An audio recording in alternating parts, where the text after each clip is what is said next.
Hi guys, Pascal here, welcome to Videography Shorts, and today I have 3 tips for you for the Fujifilm X-T4.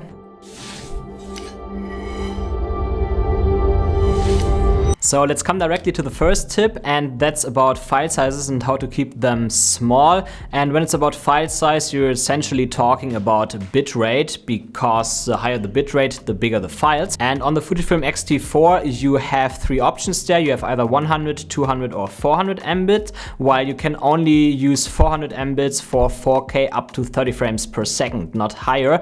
But that's not a big deal because you don't really need 400 mbits. I actually never used it and my footage always came out really good. So what I would suggest is simply that if you shoot 4K in a higher frame rate, like 50 or 60 FPS, then set it to 200 mbits. And when you shoot in lower frame rates, then simply set it to 100 mbits. Because when you use a higher frame rate, you also need a higher bit rate to keep the quality up.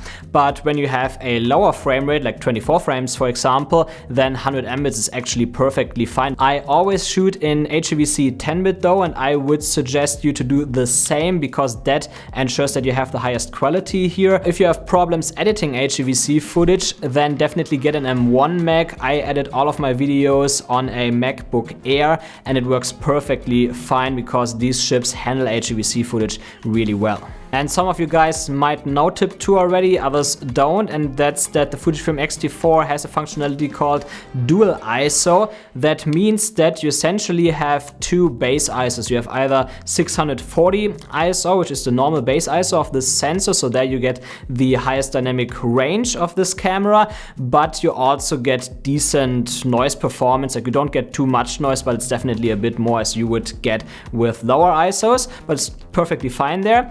But if you want to shoot in low light, now it makes sense to stick to ISO 2000, even if you would usually use 1600, because 2000 is the second base ISO, and there you have a better noise performance as you have, for example, on 1600 ISO. So that's actually, well, for me, when I shoot outside, I stick all the time to 640 ISO to maximize the dynamic range. And when I shoot in low light conditions, I always try to stick as much as possible to 2000 ISO. I don't go to 1600.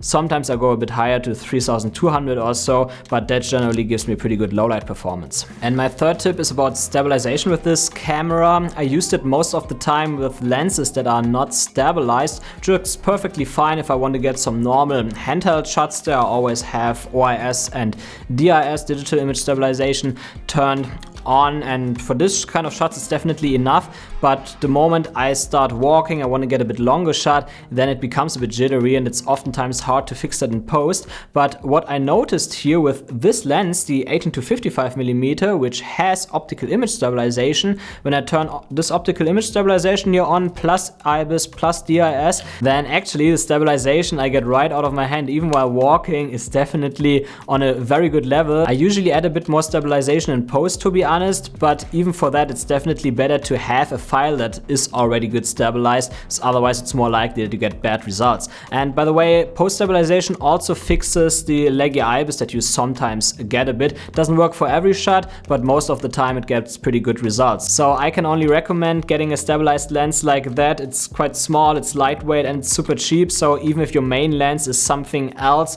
just for getting some quick shots that need to have a bit more stabilization, it's definitely worth having that in your bag, and also adding a bit of post stabilization. So that's for the 3 tips here. I hope it was helpful, maybe not for the pros, but for the beginners likely. So if yes, then please leave me a thumbs up, and also don't forget to hit the subscribe and the bell notifications button for upcoming videos about the X-T4, but also general videography tutorials. See you in the next one.